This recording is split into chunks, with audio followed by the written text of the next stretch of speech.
Hello everyone. Now let us see one numerical for calculating state transition matrix using matrix diagonalization.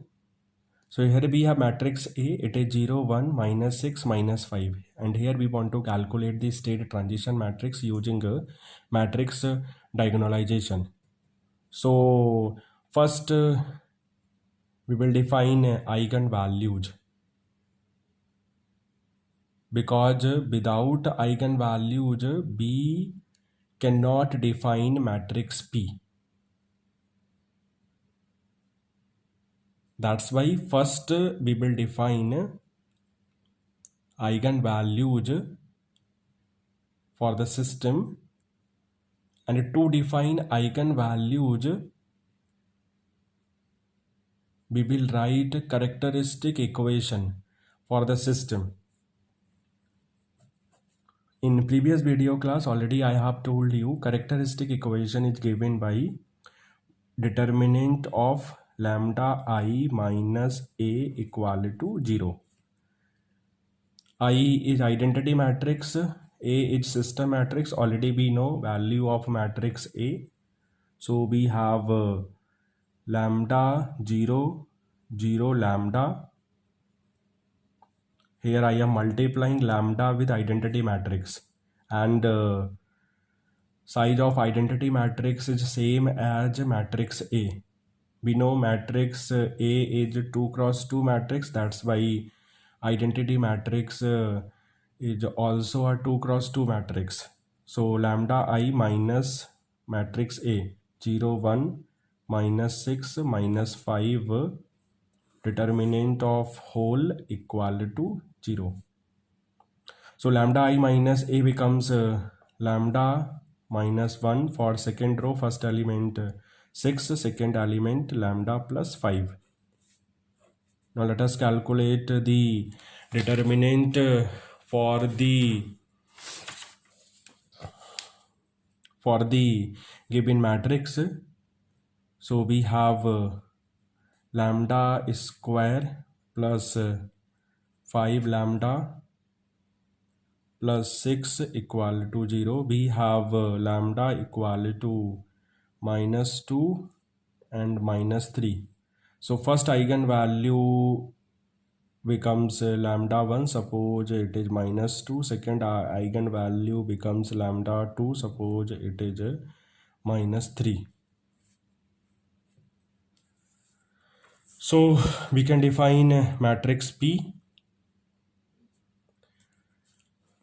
Matrix P, already we know size of matrix P is n cross n. N is order of the system or order of the system. Order of the system we can define with the help of matrix A. Size of matrix A is 2 cross 2. So order of the system becomes 2. That's why here P is 2 cross 2 matrix. So for 2 cross 2 matrix in general form we can write elements for P as 1 lambda 1 for first column, for second column 1 lambda 2. So P becomes 1 minus 2, for second column 1 minus 3. Let us calculate P inverse. Let us calculate P inverse. We can calculate P inverse with the help of relation. We can calculate P inverse with the help of relation adjoint of matrix P divided by determinant of matrix P. Already I have told you how we can calculate the inverse of any 2 cross 2 matrix. So here directly I am writing P inverse becomes 3 minus 2 1 minus 1. Now let us calculate the value of D or diagonal matrix according to relation P inverse AP. P inverse we know it is 3 1 minus 2 minus 1. A we know it is 0, 1, minus 6, minus 5. Matrix P we know it is a 1, minus 2, 1, minus 3. So after matrix multiplication we have matrix D according to minus 2, 0, 0, minus 3. So this is my diagonal matrix. And we are defining a diagonal matrix from a non-diagonal matrix. So this procedure is called diagonalization, and we have diagonalization using a similarity transformation. Now let us see how we can calculate state transition matrix using diagonalization. So here e to the power dt becomes e to the power minus 2t, 0, 0, e to the power minus 3t. We know state transition matrix is given by phi of t or e to the power at equal to p e to the power dt p inverse. So let us put the value of matrix P. It is 1, 1, minus 2, minus 3. Put the value of e to the power dt. It is e to the power minus 2t, 0, 0, e to the power minus 3t.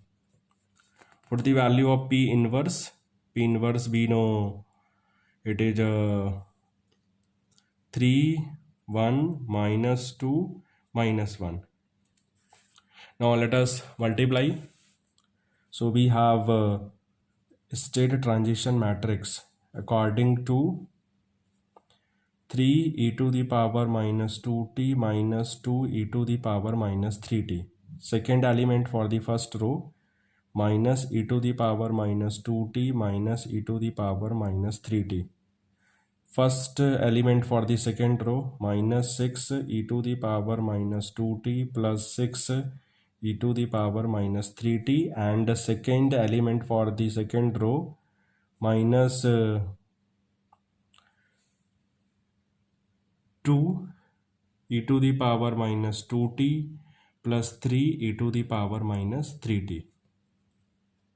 So this is my state transition matrix using matrix diagonalization. Similarly, we can go for different examples. With the help of same concept, we can use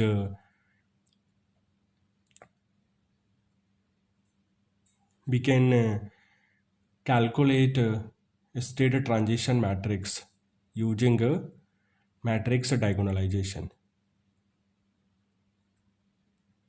So if in numerical there is